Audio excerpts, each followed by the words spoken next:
Veo tres cámaras prendidas.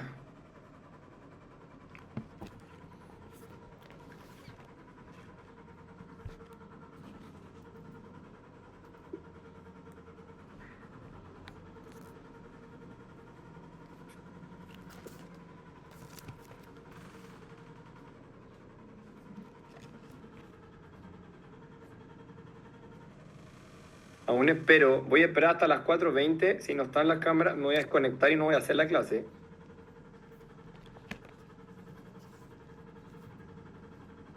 ¿Por qué? Porque, como digo, necesito mirar la cara de las personas a las que le estoy hablando. No es como mirar y hacer una clase frente al espejo, ¿no? Sí, pero si estamos la mayoría aprendidos sería injusto para los que destinamos este tiempo a clase. Por eso, dígale a sus compañeros que todos prendamos las cámaras para que yo les pueda hacer la clase.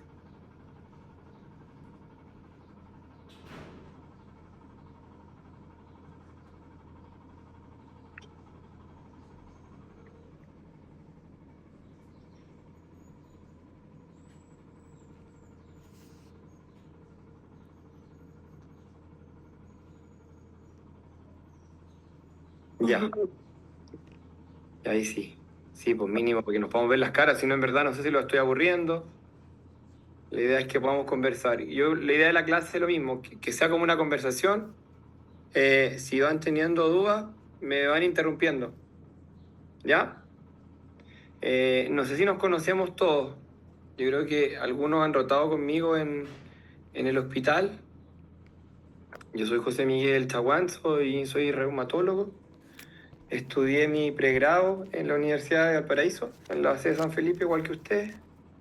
Después estudié medicina interna también en la Universidad del Paraíso y después estudié reumatología en la Universidad Católica y todavía trabajo allá y trabajo 22 horas en el hospital y después hice un máster en autoinmunidad en la Universidad de Barcelona, así que también hago un poco de investigación. Y bueno, yo les voy a hacer la mitad de las clases, creo, y la otra mitad la va a hacer el doctor Villarroel, creo.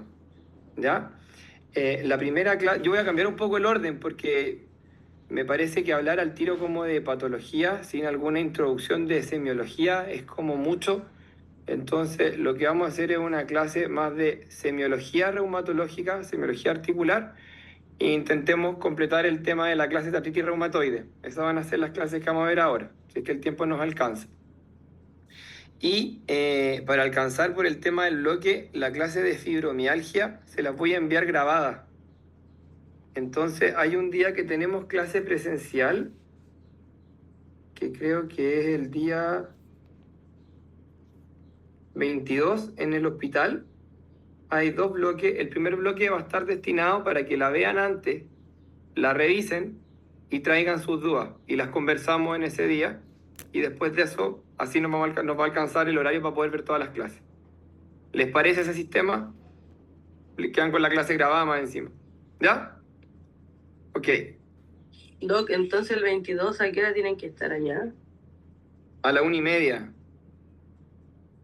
Ya, en el auditorio, ¿no? Es en el auditorio, sí, de 1:30 a 2:15 vamos a hacer una clase y después de 3:30 a 4:30. No puedo hacer la seguida porque tengo pacientes y estamos entre medio. Ya. Pero bueno, ahí van a tomar un café, descansar un rato y resolvemos las dudas y hacemos las clases. Y después queda otra clase online. Yo creo que íbamos a alcanzar a hacerla todas o la mayoría. Ya. Entonces compartamos pantalla.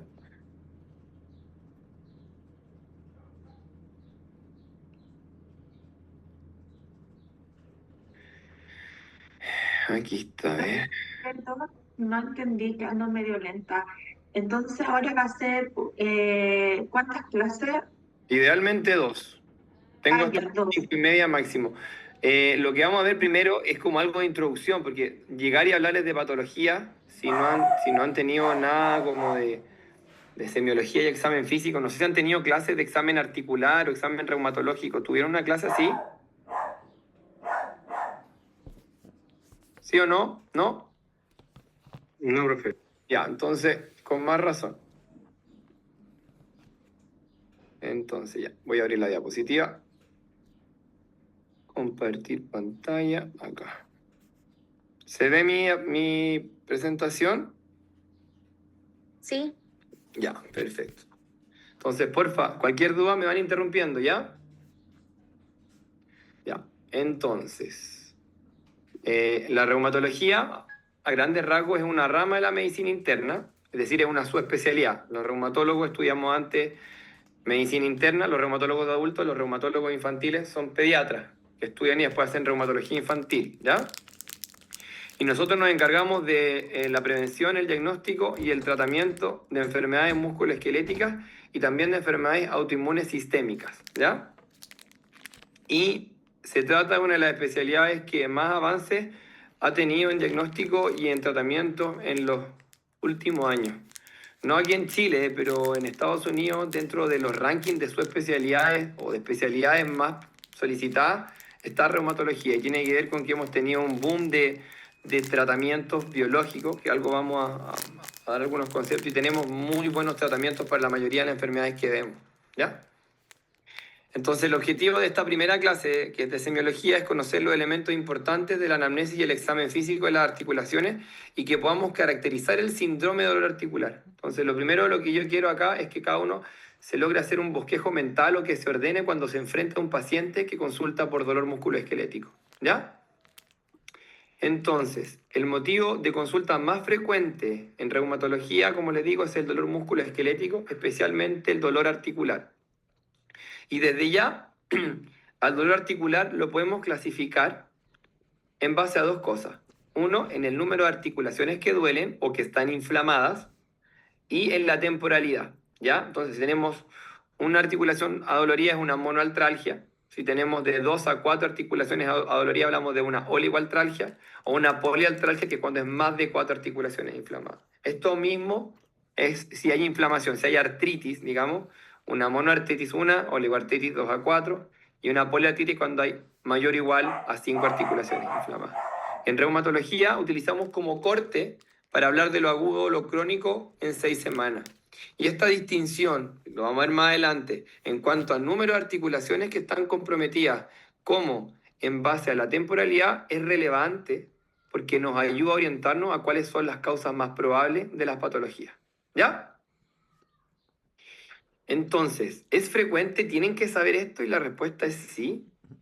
Esto son cosas que les puede llegar a ustedes trabajando como médicos generales, un paciente que llegue con un dolor del codo, por ejemplo, o que llegue con estas manos que, como vemos acá, tienen gran inflamación a nivel de las interfalángicas proximales. Entonces, ¿qué hago acá? Lo mando al reumatólogo por este dolor, lo mando al traumatólogo, le dejo paracetamol, le dejo antiinflamatorio, le dejo terapia kinésica. Estas son cosas que más o menos ustedes deben tener claro, y es la idea de que lo tengan claro al final de esta clase. ¿Y es frecuente, como les preguntaba? La respuesta es sí. Miren, estos son datos antiguos. Son del año 97, ¿ya? En una evaluación de que se vio de consultas que llegaban al consultorio. Y se ve de que del 100% de consultas, se evaluaron 22.650 consultas, 20% de estas consultas eran por alguna enfermedad reumatológica. Artrosis, reumatismo de parte blanda, lumbago, artralgia, pie doloroso, artritis, osteoporosis, síndromes compresivos, etc. Entonces, uno de cada 5 pacientes que eventualmente uno pueda ver va a tener o va a consultar por dolor musculoesquelético. Y aquí con algunos datos más frecuentes, no tenemos datos nacionales de estos, pero estos son datos del 2019 en Reino Unido, y vemos que 20.3 millones de personas viven con artritis o dolor lumbar y que corresponde al 32% de la población, y que esto tiende a ser un poco más frecuente en mujeres que en hombres. Por lo tanto, de las cosas que vamos a hablar son frecuentes, ¿ya?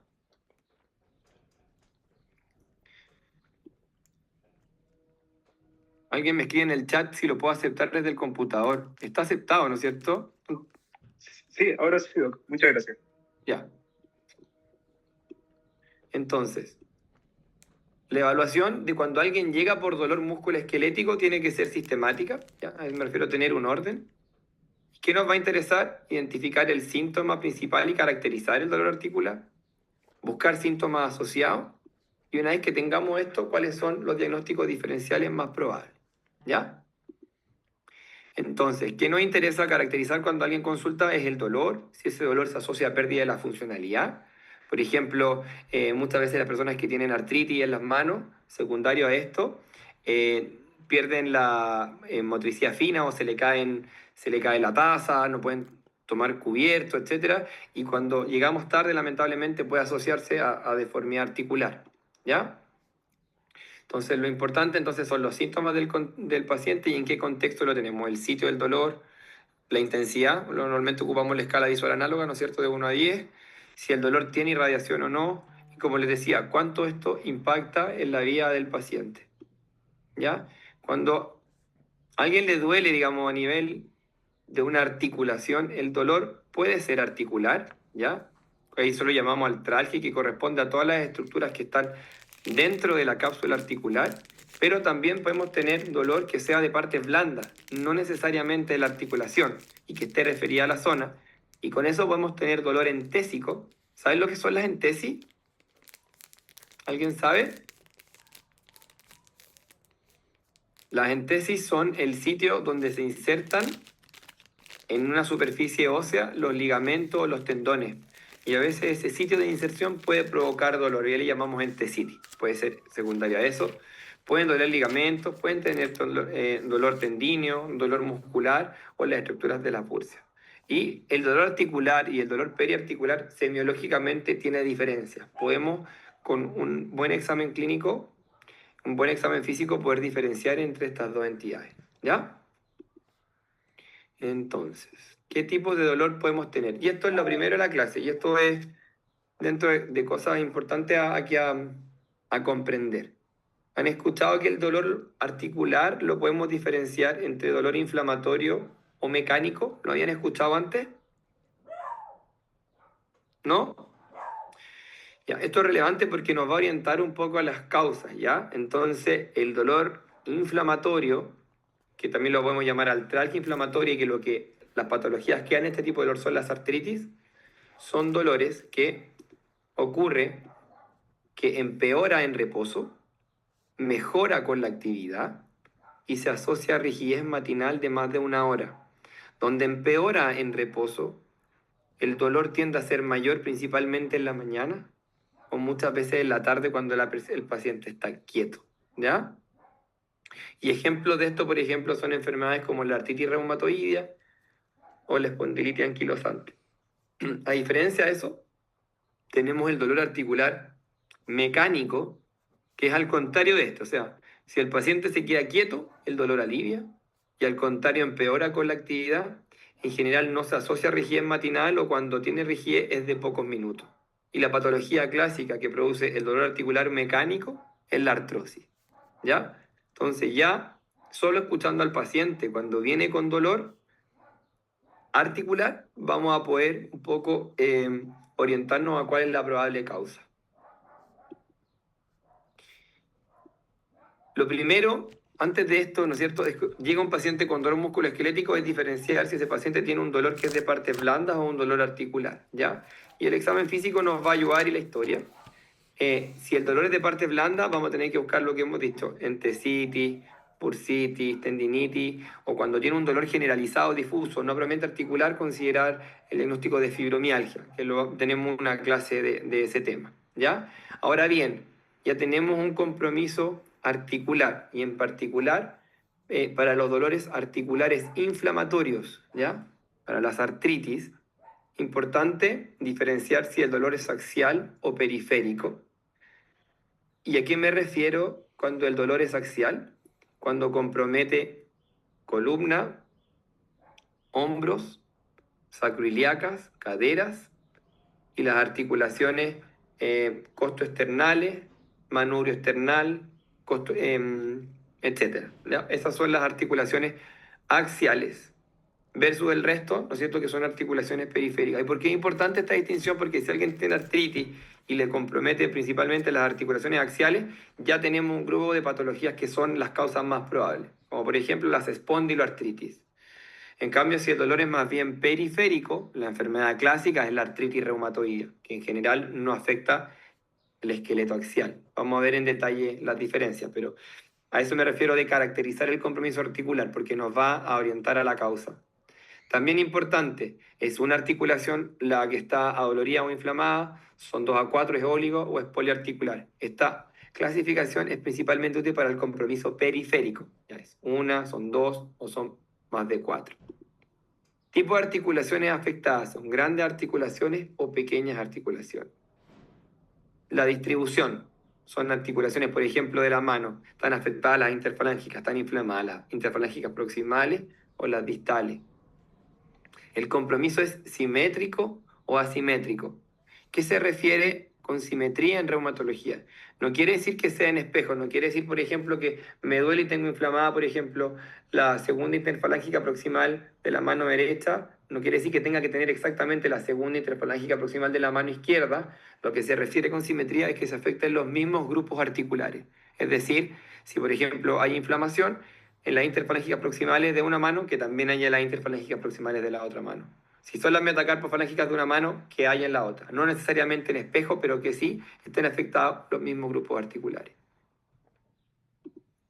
El tiempo de evolución también es muy relevante, agudo versus crónico. Por ejemplo, un paciente que llega a consultar y que tiene una poliartritis, tiene inflamadas las articulaciones y tiene mayor o igual a 5 y tiene menos de 6 semanas, la principal causa son las infecciones virales. Cualquier infección viral, vamos a revisar una infección por virus Epstein-Barr, citomegalovirus, un debut de VIH, una infección por parvovirus B19, etcétera. Puede ser una infección viral la primera causa, una poliartritis aguda. En cambio, por ejemplo, una poliartritis crónica periférica, ¿ya? La causa más frecuente es la artritis reumatoidea. Entonces, entender esta caracterización, les digo, las clasificaciones hay que aprenderlas por algo, tienen que tener alguna utilidad. Y la utilidad aquí es que si manejamos estos datos nos va a ir orientando a cuáles son las causas más probables. Instalación súbita versus progresiva, también es relevante, ¿ya? Gatillante, por ejemplo, si hay un trauma o no, etc.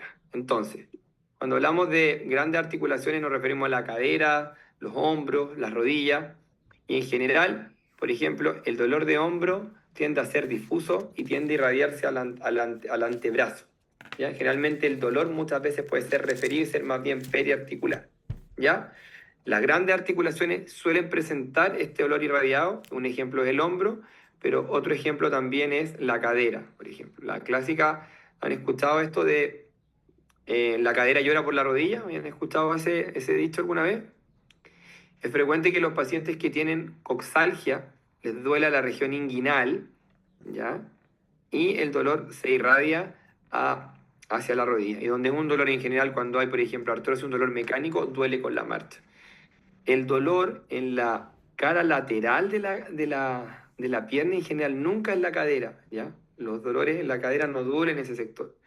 Y más bien cuando tenemos dolor en la cara lateral, puede ser en relación, por ejemplo, a una tendinitis del glúteo, que tenga algún grado de irradiación, o que tenga, por ejemplo, una tendinitis de la fascia lata, etc.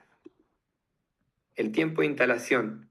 Por ejemplo, esta imagen, ¿alguien sabe qué puede ser eso, no? ¿Alguien que... ¿Un tofo? ¿Ah? ¿Un tofo? Tiene que ver, es una gota, un debut de gota, ¿ya? Y entonces, si uno ocupa la misma la clasificación que yo les estaba hablando, vemos una articulación comprometida. Entonces, clásicamente, una articulación es una, y está roja, eritematosa, ¿no es cierto? Con aumento de volumen, y si la palpemos tiene calor local, o sea, tiene artritis. Entonces, tenemos una monoartritis. Y dentro de las causas de monoartritis a considerar son las artritis por cristales como esta, que es la gota, que clásicamente afecta a la primera metatarsofalágica y que clásicamente tiene un inicio brusco del dolor. Generalmente el paciente escribe que parte del dolor en la noche y en la mañana en menos de 24 horas no puede apoyar el pie con una gran limitación funcional. Entonces, monoartritis periférica, de inicio brusco, que afecta a la metatarsofalágica, solamente ya con la historia clínica podemos identificando causa y probablemente sea esto una artritis por depósito de urato monosódico, también llamada gota, ¿ya? En cambio, por ejemplo, vemos a esta paciente que claramente tiene inflamadas, ¿no es cierto?, estas articulaciones, las metacarpofalángicas, las interfalángicas proximales, y aquí vemos una curva en el tiempo con dolor que ha sido insidioso, comentó en algún momento más, disminuyó un poco, luego aumentó, luego va disminuyendo. Entonces esta clínica es la forma de presentación muchas veces de una artritis reumatoide, ¿ya? No es un inicio súbito del dolor, sino muchas veces más insidioso y con este patrón, como les dije, inflamatorio que predomina en reposo. Otras causas importantes, el dolor nocturno, y esto es principalmente para las artritis con compromiso axial, ¿ya? El lumbago, y aquí me refiero en particular. Ojo, lumbago en gente joven, ¿ya? 30 años, y que sea de reposo, que el paciente despierte en la noche por dolor, que tenga que levantarse a medianoche a caminar para notar alivio, que despierte en la mañana dolorido del lumbago, rígido, y que a medida que vaya caminando vaya sintiendo alivio. Eso no es el patrón típico de alguien cuando tiene un lumbago, ¿no? Y además la edad. El lumbago como clásico, ¿no es cierto?, del abuelito que hizo una mala fuerza, se quedó agachado, quedó doblado, no se pudo mover más, y que con el reposo alivia, y, y que con la actividad empeora, ¿no es cierto? Entonces, en este escenario que les digo, gente joven de reposo nocturno, pensar en los lumbagos inflamatorios. Y esos lumbagos inflamatorios muchas veces son la forma de presentación de este grupo de enfermedades axiales que se llaman espondiloartritis, ¿ya? En cambio, el lumbago, como digo, el abuelito que se quedó doblado, que camina le duele y que cuando está quieto y alivia, es el lumbago mecánico que puede ser, por ejemplo, por artrosis de la columna lumbar. Y otro lado, un adulto mayor, baja de peso, fiebre nocturna, dolor sordo que no cambia mucho con los movimientos, pensar de repente en patología tumoral, neoplasia. ¿Ya? En reumatología es súper importante este tema cuando hay artritis, ¿ya? Y como les dije, los reumatólogos vemos enfermedades autoinmunes sistémicas, ¿ya? ¿A qué me refiero con eso? Que nuestras enfermedades tienden a afectar predominantemente las articulaciones, pero pueden afectar cualquier órgano de la economía, ¿ya? Nosotros no somos como los gastroenterólogos que se dedican, no sé, al tracto gastrointestinal, los cardiólogos, no tenemos un órgano único. Las enfermedades en reumatología pueden afectar cualquier órgano del sistema. Y muchas veces la artritis reumatoide, como les digo, la manifestación predominante van a ser las molestias articulares. Pero a veces el paciente puede tener artritis, pero no ser el elemento más llamativo o más florido de su cuadro. Y por ejemplo, tener aftas orales, tener caída de pelo difusa, tener lesiones en la piel o en la cara que aumenten con el sol. Y por ejemplo, esta artritis está en el contexto de un lupus eritematoso sistémico. ¿Ya? Entonces, súper relevante en la historia, en particular cuando objetivamos que el paciente tiene artritis, buscar la presencia de síntomas constitucionales o síntomas reumatológicos para ver si estamos en el contexto de lo que globalmente llamamos enfermedades del tejido conectivo, donde está el lupus eritematoso sistémico, la esclerodermia, la vasculitis, etc. Entonces, síntomas constitucionales a preguntar cuando alguien tiene artritis. ¿Ha tenido fiebre? ¿Ha tenido baja de peso? ¿Se siente muy fatigada? Y dentro de los síntomas reumatológicos, ¿tiene fenómeno de Raynaud? ¿Tiene aftas orales? ¿Tiene serostomía, que es boca seca? ¿Tiene alopecia? ¿Tiene rash que aumenta o al exponerse al sol se pone la piel roja, es decir, está fotosensible? ¿Ha tenido lesiones tipo púrpura? Todo esto vamos a revisarlo en foto y se va a explicar. Tiene psoriasis, etc. Entonces, ser reumatólogo es medio ser detectivesco, ¿ya? Hay que estar preguntando estos síntomas para ver en qué escenario nos estamos encontrando. Ojo rojo, la presencia de seroftalmia, que es ojo seco, ¿ya? Entonces, ¿habían visto esto alguna vez? Sí, ¿Qué es eso? es una de las fases del reino, ¿o no? Es que el Muy profe Villarreal como que lo explicó, que era bastante común, pero Ah, no. ¿ya tuvieron una clase con el doctor Villarroel? Sí, Ay, ¿de qué? No me dijeron, po. de miopatías, si no me Ah, ya, equivoco. de algo súper Y- específico. Sí, Bueno, pero esta clase debería haber lo estado. mencioné porque dijo que era bastante común encontrarlo. Ya. El fenómeno de Raynaud corresponde a un fenómeno de vasoconstricción reversible que es gatillado en general por el frío. también puede ser gatillado por emociones también, ¿ya? Y tiende a afectar las manos y los pies, y puede tener otras afecciones menos frecuentes como la nariz, la lengua, las areolas del pezón, más raro, pero en general las manos y los pies. Y donde es un fenómeno de vasoconstricción reversible, lo que va a ocurrir, que se cierra, digamos, el paso de la arteria, entonces ocurre isquemia, el dedo se pone blanco. Se oxida la hemoglobina que está atrapada ahí, el dedo se pone azul. Y donde es reversible, la sangre vuelve y el dedo se pone rojo. Esas son las tres fases del Raynaud: blanco, azul y rojo, como la bandera de Chile, ¿ya? Así como para memorizarlo. Y el fenómeno de Raynaud tiende a acompañar este grupo de enfermedades que se llaman del tejido conectivo. En general, lo más frecuente que lo vemos es una enfermedad que se llama esclerodermia, pero también puede estar presente en el lúpus eritematoso sistémico, en la enfermedad mixta del tejido conectivo, etcétera, ¿ya? Pero son de las cosas que tenemos que preguntar. ¿Y cómo le vamos a preguntar? Muchas veces yo lo que le digo a los pacientes, se le ponen los dedos de la mano blancas con el frío, como una línea hacia abajo que parecen muertos. Les digo cómo hacía a los pacientes. Y los pacientes muchas veces, si no me entienden, muy fácil. Pesco Google, pongo escribo Raynaud y les muestro una foto, ¿ya? Entonces, en general, es un síntoma a consultar. Los pacientes también pueden tener alopecia difusa, como ven acá. Es frecuente que a la gente que tiene pelo largo se le caiga el pelo, entonces muchas veces es mejor preguntarlo como, ¿tienen caída de pelo que deje la ropa con pelo, la cama con pelo, más allá de la ducha, más allá del peinarse? ¿Ya? Y entonces podemos tener esto, que es una alopecia difusa, ¿ya?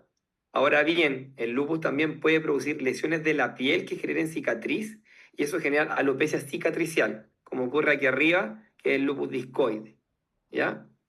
O podemos tener otras manifestaciones fuera del lupus, como la presencia de psoriasis, que algunas veces se asocia a artritis, la artritis psoriática. Entonces, tenemos que buscar, si tenemos una forma de presentación sugerente de artritis psoriática, buscar sitios ocultos de psoriasis. Entonces, hay que hacer un examen físico completo. La piel, el eritema malar, que clásicamente acompaña el lupus, es un eritema fotosensible que tiende a respetar el pliegue nasogeniano. No avanza bajo el pliegue nasogeniano que es este que le estoy mostrando acá, ¿ya? Podemos tener otras manifestaciones. Este lupus que está aquí es el lupus cutáneo. Esto es una manifestación del lupus discoide que deja cicatrices. Aquí tenemos otra placa psoriática, y a veces la psoriasis no está presente en la piel, pero sí está presente en las uñas, ¿ya? Entonces lo que vemos aquí, hay una atrofia de la uña, y aquí hay unas lesiones que se llaman manchas manchas de aceite, ¿ya? Que es una forma de manifestación de psoriasis en la uña. Entonces, por eso el reumatólogo, más allá de las articulaciones, tenemos que, como les digo, mirar la uña, mirar el pelo, mirar la piel, preguntar por estos síntomas. Es muy semiológica la especialidad. Tenemos que examinar por completo al paciente, ¿ya? Otras manifestaciones de un grupo de enfermedades del tejido conectivo, como les dije, se llaman las vasculitis, que es inflamación de la pared de los vasos, y pueden debutar con esto en las piernas, que es un púrpura que es palpable, ¿ya? Uno que tiene relieve. Clásicamente las plaquetas están normales, esto es por fenómenos de extravasación, y esto puede ser una manifestación de la enfermedad de alguien que además tenga artritis y que tenga púrpura. Ojo, aquí no va a decir que tengamos otra cosa como una vasculitis. O, por ejemplo, estos nódulos que son como hematomas dolorosos, que la piel está sana, pero son subcutáneos, son a nivel más bien hipodérmico, la piel no está alterada, son sensibles, rojos calientes, y tienen las mismas fases de un hematoma. Primero están rojos, después se ponen medio azulados, después amarillento, y que se llaman eritema nodoso, y que pueden estar en el contexto de alguna enfermedad reumática, como la espondiloartritis, la sarcoidosis, pero también otras causas como infecciones por estreptococo, uso de anticonceptivos, pueden producir eritema nodoso. O sea, muchas causas, pero en el contexto de una enfermedad autoinmune pueden ser sugerentes. ¿Ya? La serostomía, que es la boca seca, muchas veces en el tiempo termina generando esta lengua geográfica. Las úlceras orales, que son recurrentes en el lupus, que pueden afectar cualquier parte de la boca y en general tienden a no ser dolorosas, ¿ya? El ojo seco, como vemos acá, serostalmia, y ahí yo les pregunto a los pacientes, ¿tiene sensación de arenilla en los ojos? ¿Ya? Y para la boca seca, le cuesta tragar la carne, el pollo, el arroz, tiene que tomar agua para poder hablar, despierta con la lengua pegada al paladar en la mañana. Son formas de poder objetivar el síntoma, ¿ya? Y los ojos rojos también son importantes porque puede estar en el contexto de una enfermedad autoinmunes. Por ejemplo, que se inflame lo que vamos a ver después, lo que se llama el tracto uveal del ojo, y la uveitis la vemos, por ejemplo, en las espondiloartritis. Y la escleritis, que es la inflamación de la esclera de la parte blanca del ojo, la vemos, por ejemplo, en la artritis reumatoidea o en la vasculitis ANCA. Entonces, como les digo, los síntomas tienen causas más frecuentes unas que otras. La idea de todo lo que les estoy contando ahora puede sonar mucha información. No es necesario que se memoricen todo lo que estoy nombrando de cada causa. Lo que quiero que entiendan es cómo los síntomas nos ayudan a orientar a cuáles son causas más probables y qué es lo que hacemos. O sea, cuando vemos síntomas, ¿qué estamos pensando? ¿Ya? Entonces, cuando alguien llega con dolor musculoesquelético, tenemos que hacer esta primera distinción. El dolor es periarticular, lo que llamamos reumatismo de parte blanda, tiene una tendinitis, una entesitis, una bursitis, o tiene un dolor generalizado, difuso, no articular y que tenga una fibromialgia, o identificamos que el paciente tenga un dolor articular. Y lo primero que tenemos que diferenciar es si ese dolor articular es inflamatorio, y ahí vamos a buscar causas de artritis, y ahí dentro de las causas de artritis tenemos que ver, ¿esto es una artritis reumatoide o tiene todos estos síntomas constitucionales, síntomas reumatológicos y está en el contexto de una enfermedad del tejido conectivo? O tenemos un dolor articular que la causa es mecánica y que lo más probable sea una artrosis. Hasta acá, ¿dudas?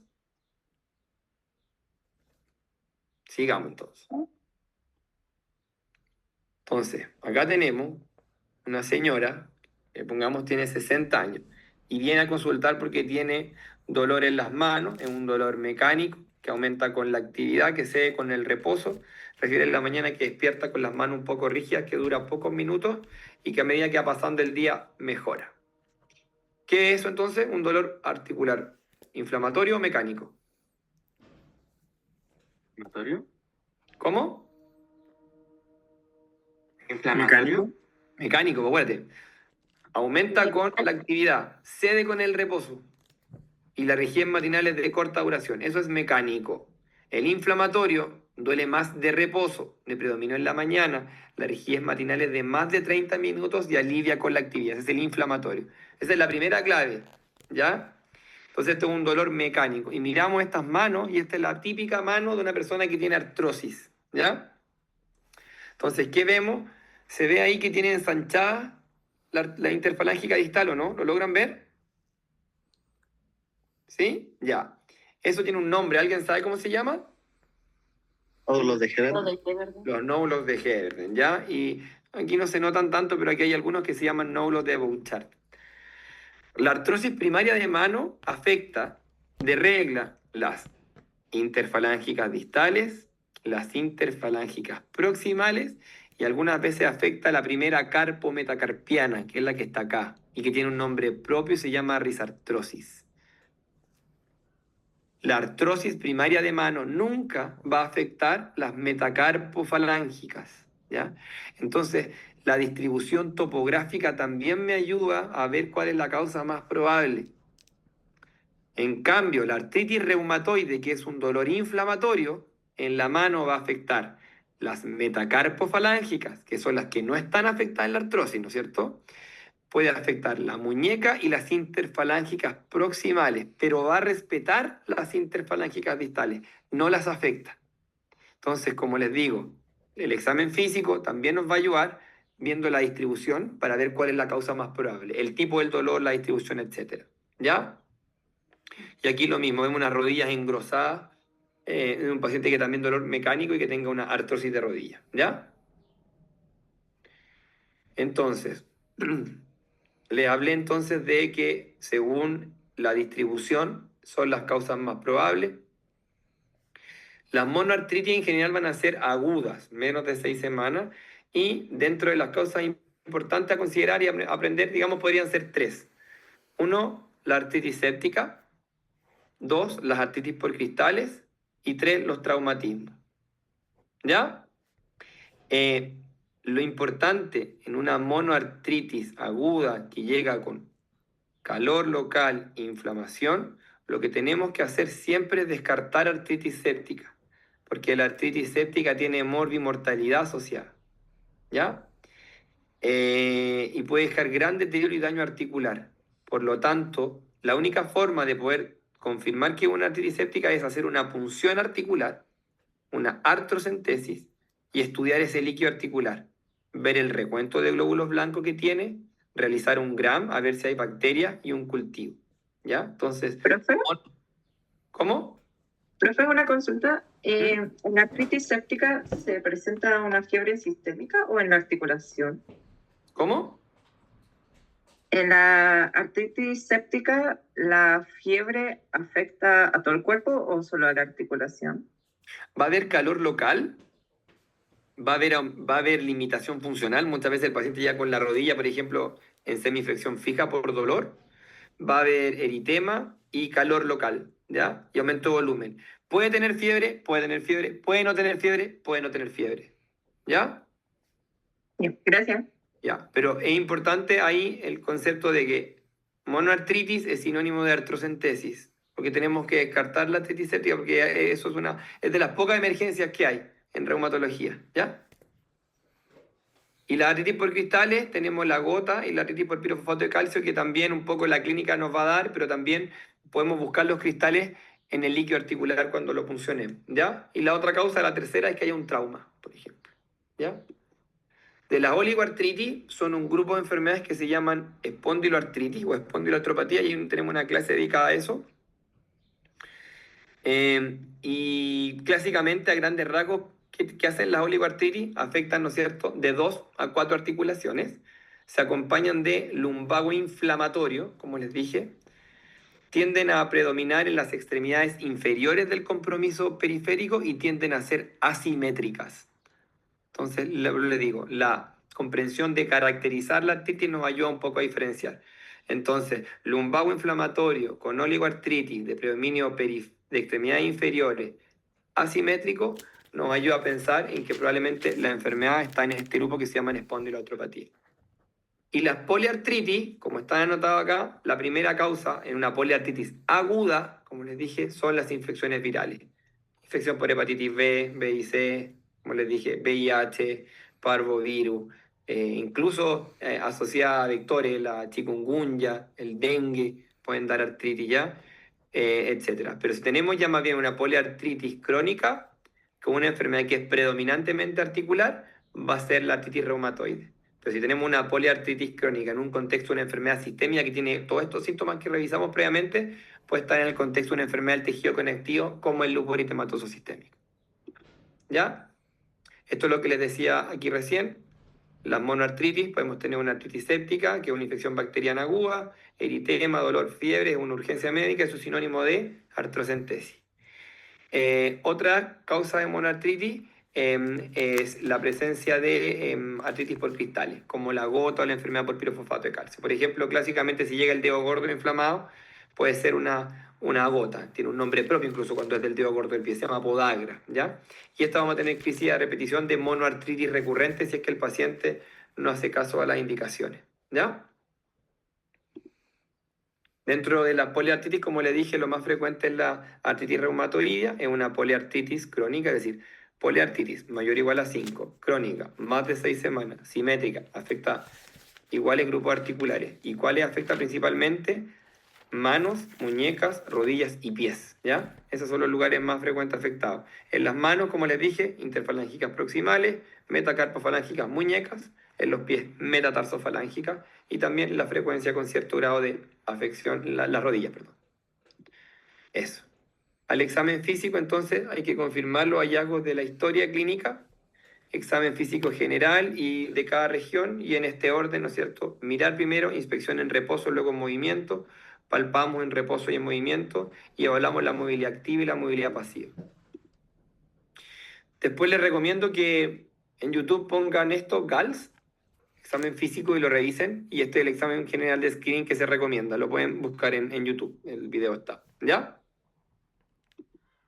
Entonces, otro punto importante, y esto principalmente para evaluar la movilidad de los hombros o las caderas y la diferenciación del dolor articular y el periarticular. El dolor articular lo que duele es la interlínea, es decir, el espacio articular que podemos acceder a través del examen físico. En cambio, el dolor en la articulación periarticular no es en el espacio, en la interlínea articular, sino que más bien alrededor, es periarticular. Cuando el compromiso es articular, la restricción de los rangos van a ser activos y pasivos. En cambio, en el dolor periarticular van a estar limitados los rangos activos, pero los pasivos van a estar normal. El ejemplo clásico de esto es el síndrome del manguito rotador. Entonces, voy a dejar de compartir. Mírenme a mí un segundo. Por ejemplo, llega un paciente a la consulta y viene porque tiene dolor de hombro, ¿ya? Entonces, consulta y yo lo primero que hago, muchas veces que examino al paciente sentado, antes de recostarlo, y le digo, ponga las manos al frente. Entonces le digo que ponga las manos acá. Viene porque le duele los dos hombros. Y le digo, lleve las manos atrás. Entonces muchas veces el paciente me dice, no puedo, me duele, y lo que hace es que agacha la cabeza y pone las manos acá. Y le digo, lleve las manos atrás, y muchas veces llego hasta acá y nada más. Cuando uno examina el hombro, súper relevante, lo van a ver en las prácticas, es fijar la escápula con la mano, con una de las manos que estoy examinando. Entonces, por ejemplo, hagamos el paciente está al frente mío, con una mano fijo la escápula y con esta otra voy a movilizar el hombro. ¿Por qué? Porque si el hombro está limitada a la movilidad articular, el paciente puede levantar la escápula para levantar el hombro. ¿Se entiende? Entonces, si el paciente recién que no podía hacer este movimiento, yo le digo, relaje las manos, tomo el hombro, lo movilizo hacia adelante, lo llevo hacia arriba, lo llevo atrás, y no tengo restricción de rangos, es decir, tengo restricción de rangos activos, pero rangos pasivos completos o normales, esa patología es periarticular. Clásicamente en el hombro, el síndrome de manguito rotado. Cuando la patología es articular, yo no voy a poder llevar rangos completos. Van a estar limitados los activos y los pasivos. ¿Se entiende? Súper. Sigamos. ¿Ven mi presentación ahora, no? Ya. Entonces, hagamos unos casos para terminar. ¿Quién se ofrece? Necesito un voluntario. Vamos que se puede. El leerlo, no es tan complejo. Yo, Vamos. ¿Quién es yo? ¿Eti? ¿Leticia? sí, Ya, sí, Leticia, Leticia. muchas gracias por participar. Vamos. Hombre joven consulta por un cuadro de 2 días de artralgia de rodilla izquierda de inicio súbito, 7 de 10, que apareció posterior al accidente de esquí. El dolor alivia con reposo y aumenta con actividad claudicular al caminar. Y aumenta con actividad claudica al caminar. Nota aumento de volumen sin eritema, ni calor, no presenta ni fiebre ni compromiso del estado general. Entonces, Diagnóstico. ya dice, diagnóstico de dolor monoarticular, monoartralgia aguda asociada a trauma. Entonces, intentemos analizar lo mismo. Entonces, habíamos hablado de que hay que diferenciar por grupo, primero, dentro de caracterizar las manifestaciones, el número de articulaciones comprometidas. Entonces, ¿cuántas articulaciones comprometidas hay acá? Una, monoartralgia, ¿no es cierto? Ya.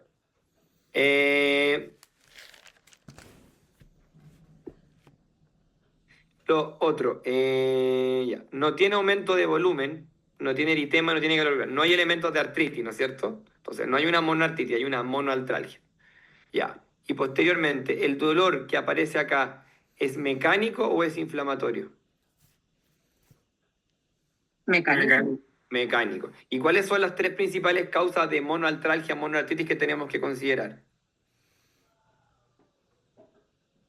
Séptica por cristales y por trauma. Perfecto. ¿Y qué tiene este paciente? Trauma. Trauma, listo. Entonces, aplicar lo aprendido. Entonces, vimos eso. Entonces, es lo que acabamos de hablar aquí. No inflamatorio, agudo, monoarticular. ¿Ya? Entonces, artralgia asociada a trauma. ¿Qué puede ser? Una lesión de menisco, una lesión de ligamento, de tendón. Por ejemplo, una lesión, el esquí clásico es la lesión de los ligamentos cruzados anteriores. ¿Ya? O una fractura en el peor de los casos. ¿Ya? Siguiente caso. Alguien que no sea la Leti. ¿Quién participa? Daniela. Dale, Daniela. Mujer de 55 años, diabética, consulta por un cuadro de 24 horas de intenso dolor en la rodilla derecha. 10 de 10, en reposo y actividad con un gran aumento de volumen y calor. Inicio súbito sin factor desencadenante conocido. Gran limitación funcional de la rodilla, no puede moverla. Además presenta un importante CEG y fiebre de 39 grados con escalofríos. Ya, CEG es compromiso del Estado General. ¿Ya? Perdón las siglas. Ya, entonces lo mismo. Ahora dice, no puede moverla, hay un gran aumento de volumen, hay color. ¿Esto es una artralgia o una artritis? ¿Artritis? Artritis, súper, ya. Artritis y sinovitis es lo mismo, por si acaso, cuando lo lean. Sinovitis y artritis son sinónimos, ¿ya? Entonces, ¿quién quiere participar para ponerle nombre a esto? Tiene fiebre. ¿Cómo dar el diagnóstico?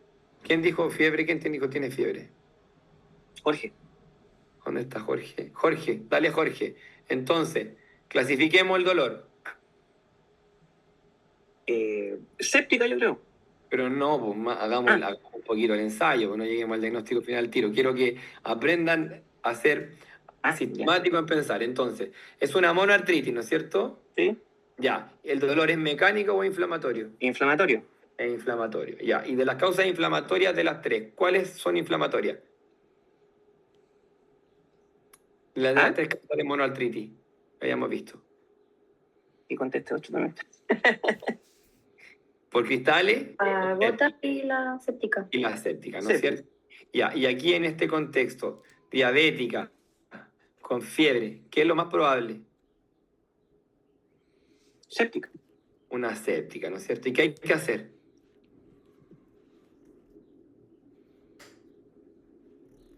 Una punción en la gota. Una punción articular, ¿no es cierto? Monoartritis, sinónimo de punción articular, una artrocentesis, ¿ya? ¿Punción es como un drenaje? ¿No? O sea, lo que uno hace es que punciona la articulación, saca el líquido y lo manda a estudio. Ya. ¿Ya? Oye, profe, una consulta. ¿Sí?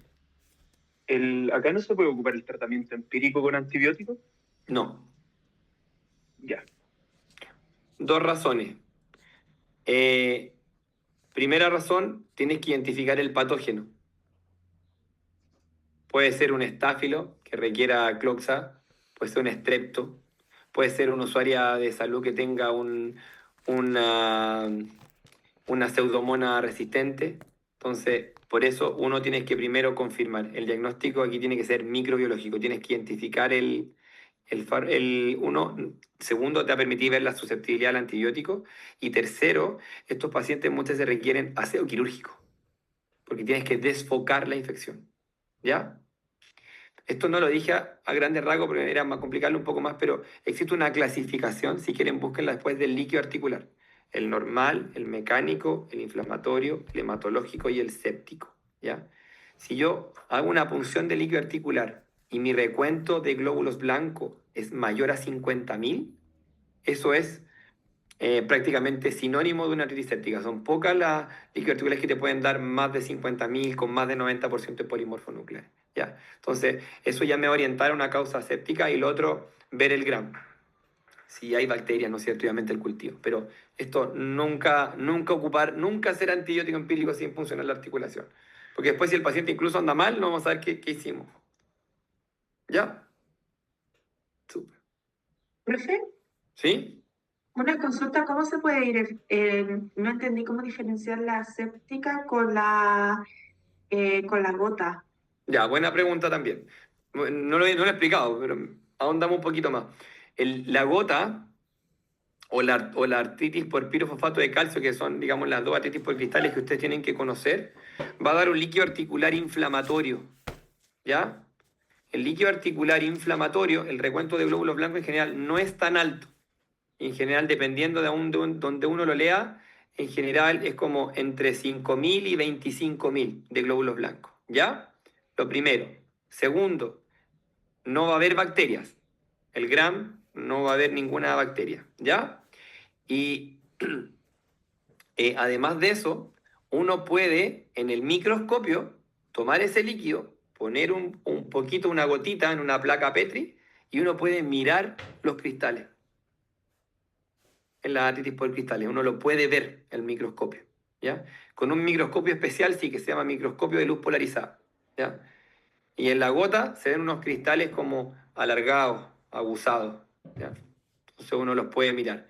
Y cuando el tecnólogo informa, uno tiene que pedirlo, te va a informar sin bacterias, el GRAM, te va a salir el recuento de glóbulos blancos y te va a decir presencia de cristales, birefringencia negativa intracelular. Entonces como que nos ayuda a eso. Podemos tener el diagnóstico por el estudio del líquido articular. Por eso, relevante el estudio del líquido articular. ¿Ya? Ya, gracias. De nada. Sigamos con... Entonces lo que le decía, dolor articular inflamatorio agudo monoarticular, artritis séptica o artropatía por cristales. Lo más probable en este caso, una artritis séptica. Tercer caso. Vamos. ¿Quién participa? Ya yo lo leo, doc. Nicolás, dale. Dice, hombre joven consulta por un cuadro de 2 semanas de artralgias de tobillo izquierdo y rodilla derecha, de inicio gradual. El dolor alcanza 5 de 10. Es peor en las mañanas cuando empieza a caminar, con rigidez matinal de 2 horas. Nota aumento de volumen leve y algo de limitación al caminar. Además, empezó con dolor y enrojecimiento del ojo derecho y ve borroso. Días previos fue tratado por infección urinaria. Vamos. ¿Quién se atreve a analizarlo? No diagnóstico, sino analizar el caso.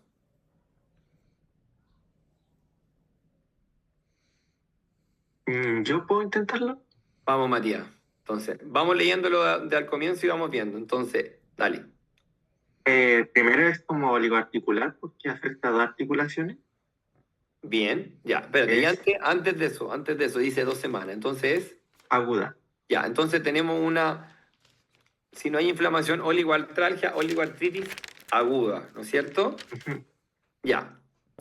Después, mecánica o inflamatoria. Esta es inflamatoria. Sí, porque es peor en la mañana, mejora cuando camina y tiene una rigidez matinal de más de 1 hora, aquí dice 2 horas. Entonces una oligoartralgia inflamatoria, ¿no es cierto? Aguda. ¿Ya? ¿Qué más?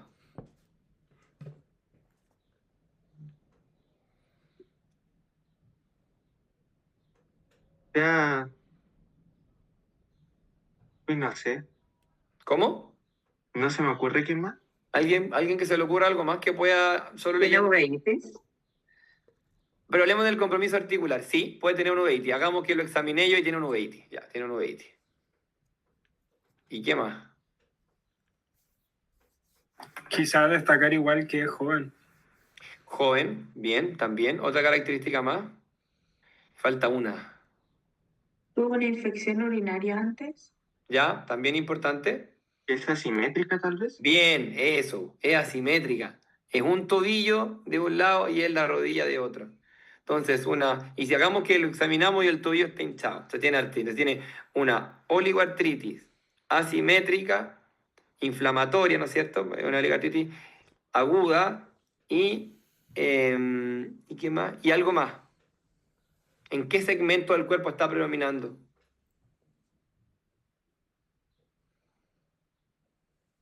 En las extremidades inferiores, ¿no es cierto? ¿Se acuerdan cuando les dije una enfermedad que era así o no? Bueno, después pueden escuchar esto. Dije que era la espondiloartritis, ¿ya? Entonces, oligoarticular, periférica, asimétrica, de predominio en extremidades inferiores, que a veces se asocia al lumbago inflamatorio, gente joven, puede ser una espondiloartritis. Y dentro de la espondiloartritis, que es un grupo, está la artritis reactiva, que muchas veces es gatillada por una infección previa, ¿no? Entonces, a lo mejor este paciente tuvo una uretritis y después desarrolló una artritis reactiva, ¿ya? Entonces, aquí, oligoartritis aguda asimétrica con síntomas extraarticulares. ¿Cuál es el síntoma extraarticular? La uveitis que mencionó su compañera. Entonces aquí, dolor articular inflamatorio, agudo, oligoarticular. Y ahí dice, espondiloartritis periférica, puede ser artritis reactiva por una infección reciente, o más bien una eritropoyetitis, pero lo más probable es que sea una oligoartritis. Cuarto ejemplo. Ya, ¿quién se motiva?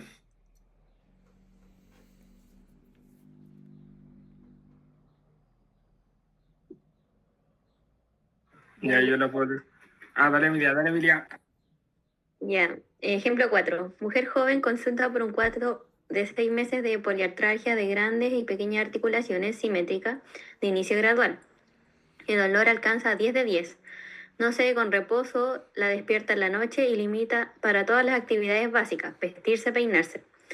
Nota aumento de volumen y calor. Refiere importante fatiga y rigidez matinal, varias horas.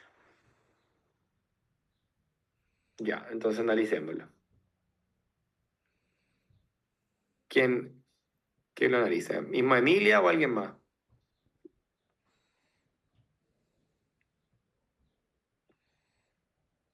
No vamos a alcanzar a hacer más clases si se demoran tanto.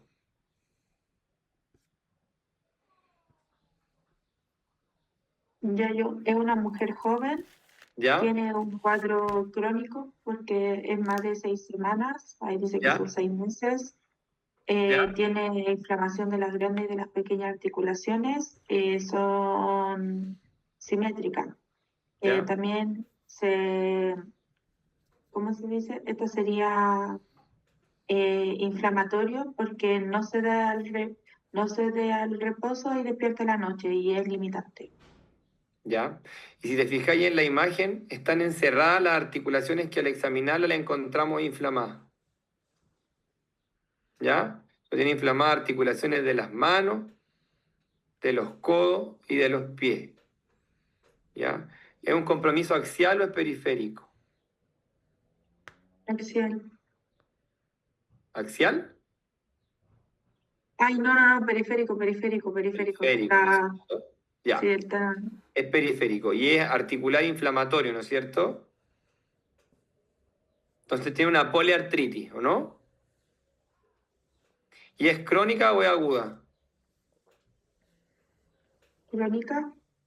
Es crónica. ¿Es simétrica o asimétrica?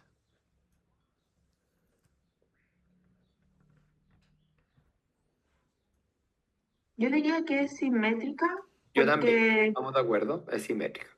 pero el Entonces, tema es que la rodilla, hay una rodilla que no, sí, pero es entonces una, pero igual tiene las dos de la mano, las dos de los pies, los dos codos. Ah, ya. Están más papitas que el papa, ¿ya? Así que, entonces tiene una poliartritis crónica simétrica. Cuando tenemos una poliartritis crónica simétrica tenemos que preguntar por todos estos síntomas reumatológicos, constitucionales y aparentemente lo único que tiene es fatiga y rigidez matinal, no tiene otros síntomas. ¿Qué es lo más probable que tenga esta paciente? Artritis. El apellido de la artritis es un síntoma. Reumatoide. Una artritis reumatoide, ¿no es cierto?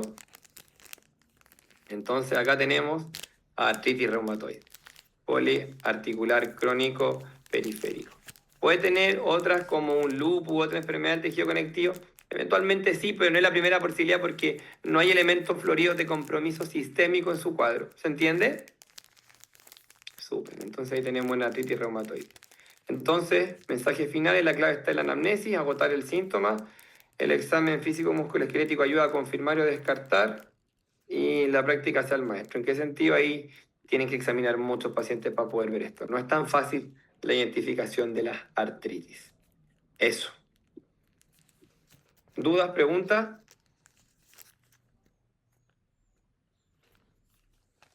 ¿Todo súper claro? Ya. Son las 5:15. Yo no puedo más allá de las 5:30. Podemos ver la primera parte de artritis reumatoide en 15 minutos. ¿Ya?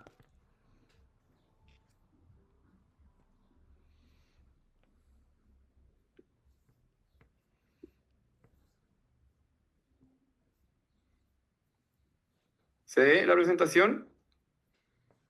¿Sí? Sí. Ya. Pero es una consulta, ¿Sí? pero después, o sea, lógicamente como no vamos a alcanzar a ver todo esto, después ¿cuándo lo veríamos? El día que veamos la pregunta de fibromialgia, después lo vemos en ese rato. La hacemos corta. O sea que esto, entre comillas, no entraría para la prueba solamente como lo primero que nos pasó. No me han pedido pregunta de la prueba todavía, así que no sé. Ah, ya. Bueno, le preguntamos a la doctora. Sí. ¿Ya? Ya, entonces.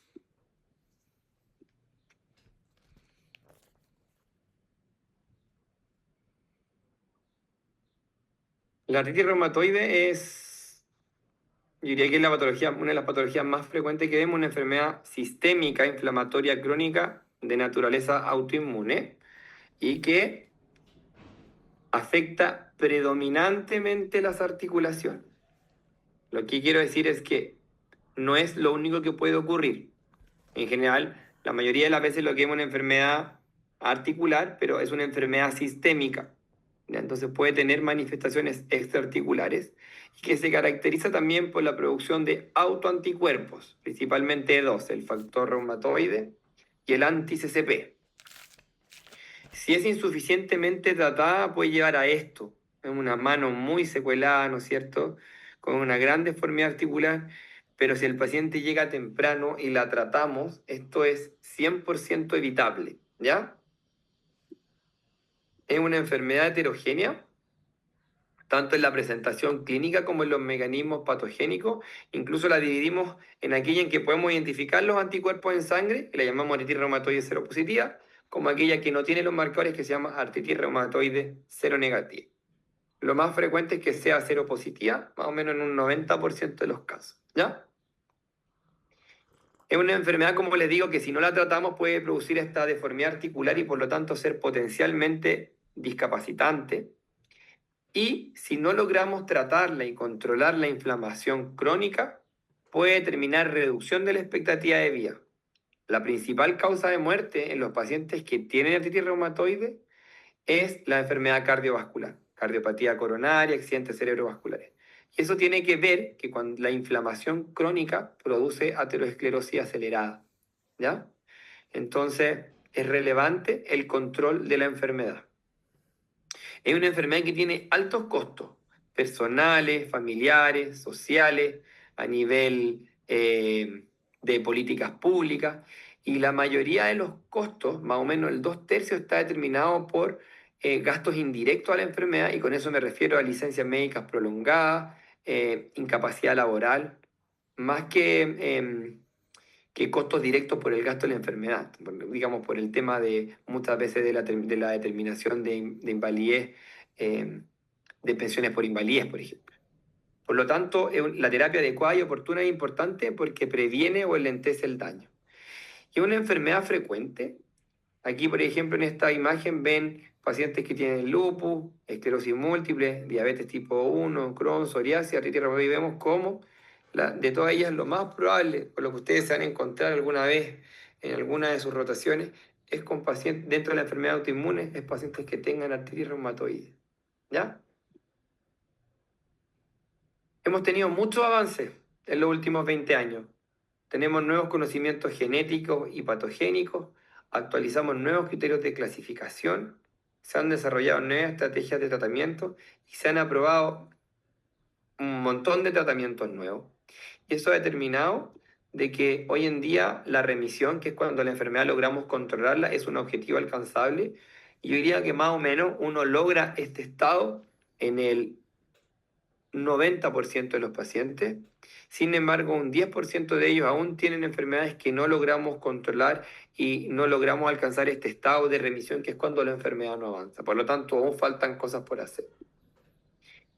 Solo no es necesario que se memoricen nada de esto, quiero mostrarles el avance que ha tenido en el tiempo los tratamientos en esta enfermedad. Cómo hasta el año 2019 seguimos aprobando nuevos fármacos para esta enfermedad.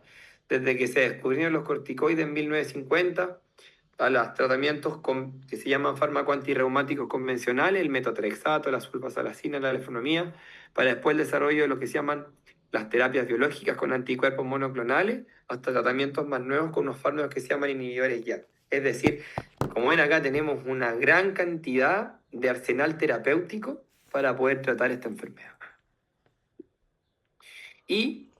Porque también es relevante porque es una enfermedad frecuente y potencialmente discapacitante, por lo tanto tiene coberturas.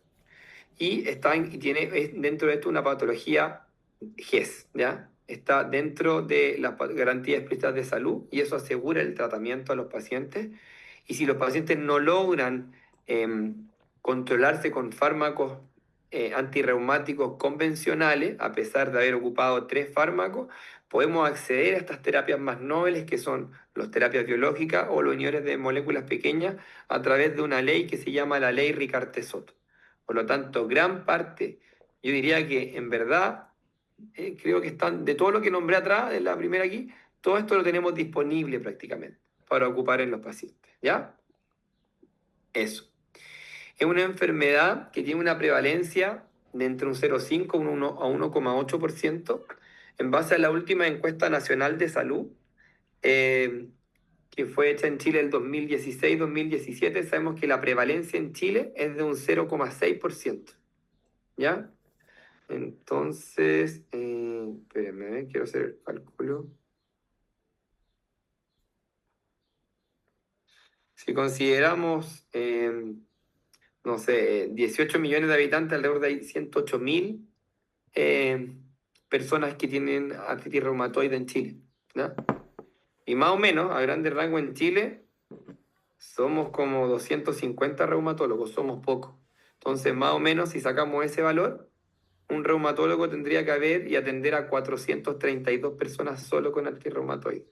Lo cual, además, lo complejo, esto es como para entender un poco la realidad pública, alrededor del 60 al 70% de los reumatólogos están solo en Santiago.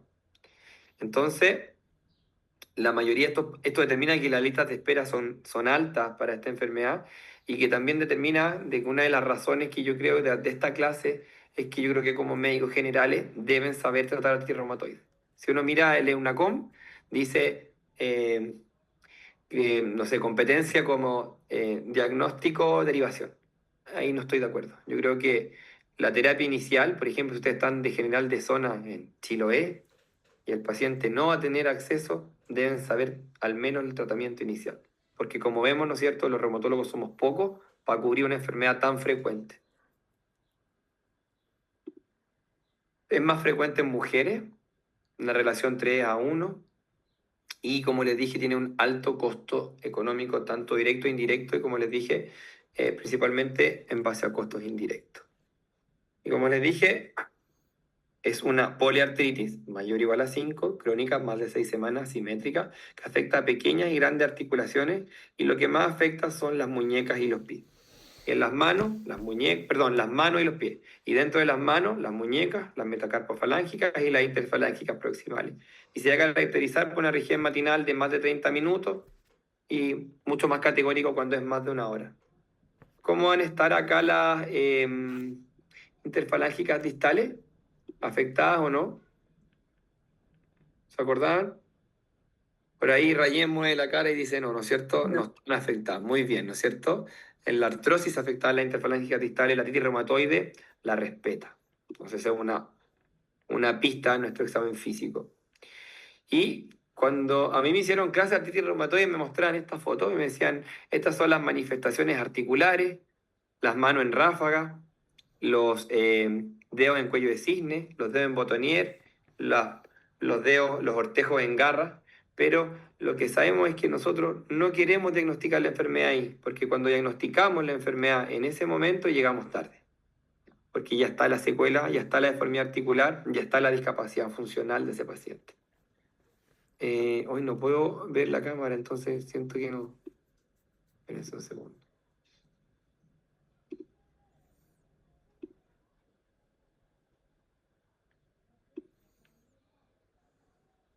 Ah, porque no estoy compartiendo pantalla, ¿o sí?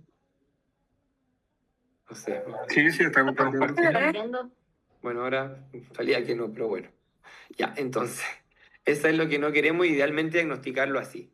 Cuando tenemos aumento de volumen, como vemos acá, sin deformidad articular, y alcanzamos el que está en aumentada de volumen a nivel de las interfalángicas proximales del índice del dedo medio, por ejemplo. ¿Ya? Incluso a veces no es ni tan evidente. Idealmente diagnosticarlo en esta fase. Lo que queremos es diagnosticar antes que ocurra el daño. Y esto tiene que ver, como ven en esta figura que está acá, en que en verde está la inflamación, en rojo está el daño radiográfico, es decir, el daño estructural, y en azul la discapacidad. Y vemos cómo el tratamiento, lo que nosotros hacemos es tratar la inflamación. Las terapias van dirigidas a eso. Y vemos que en general la inflamación tiende a ser mayor, digamos, al comienzo de la enfermedad y después tiene un leve decline, pero al contrario, el daño y la discapacidad va en aumento. Y en ese sentido sabemos que hasta el 80% de las erosiones, porque generan daño, destrucción articular, ocurren dentro de los primeros 2 años de la enfermedad. Es decir, ¿da lo mismo tratar a alguien cuando tiene 5 años con artritis reumatoide o cuando lleva 6 meses? La respuesta es no, porque queremos diagnosticar antes que ocurra el daño. ¿Ya? Y eso tiene un concepto, lo vamos a ver más adelante, que se llama ventana de oportunidad. La artritis reumatoide a nivel del esqueleto axial solo puede afectar la columna cervical y solo va a afectar la articulación de C1 y C2. ¿Ya? No hay otro compromiso. Si alguien llega con artritis reumatoide a la consulta porque le duele la espalda y tiene lumbago, no es la artritis reumatoide lo que le está provocando el dolor.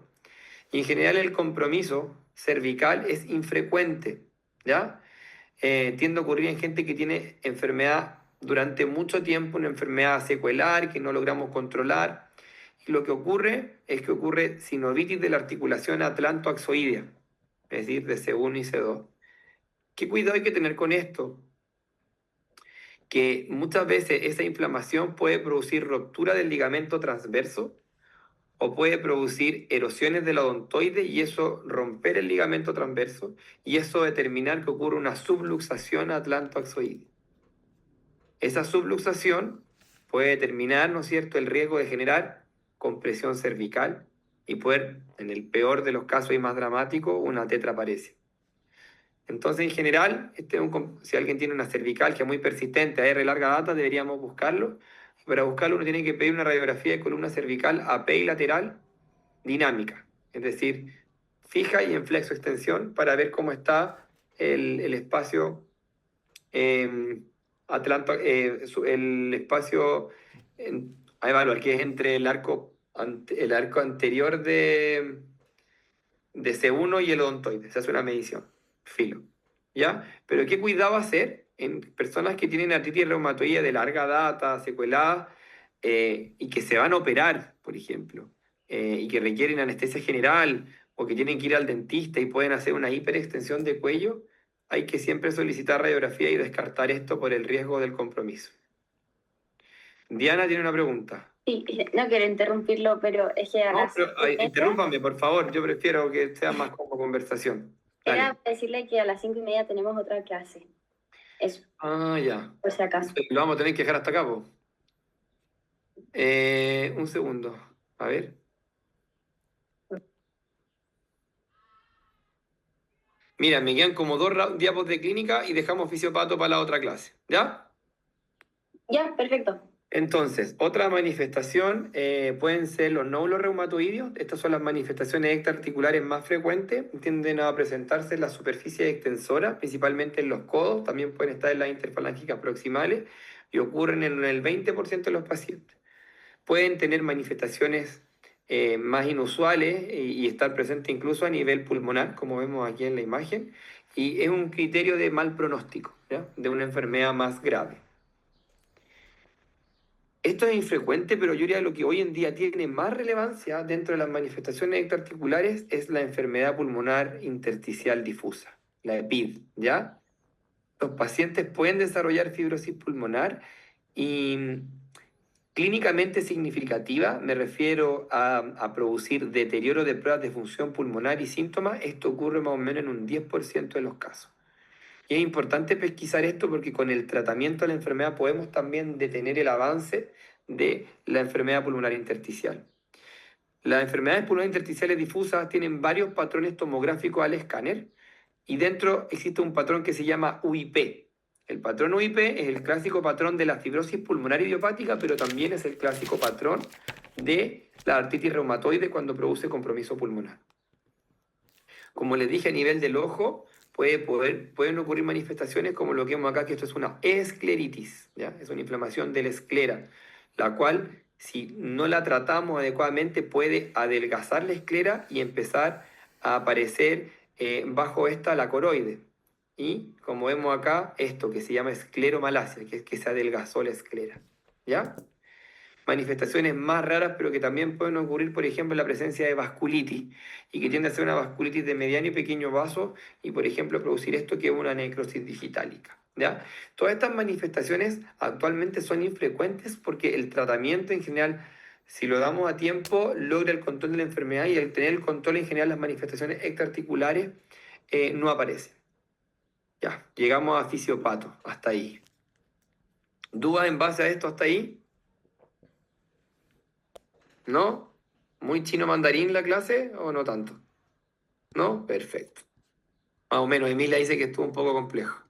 Ya, entonces, bueno, nos vemos en harto tiempo más parece. Estoy terminando, sé que tienen clase. Nos vemos el miércoles 22.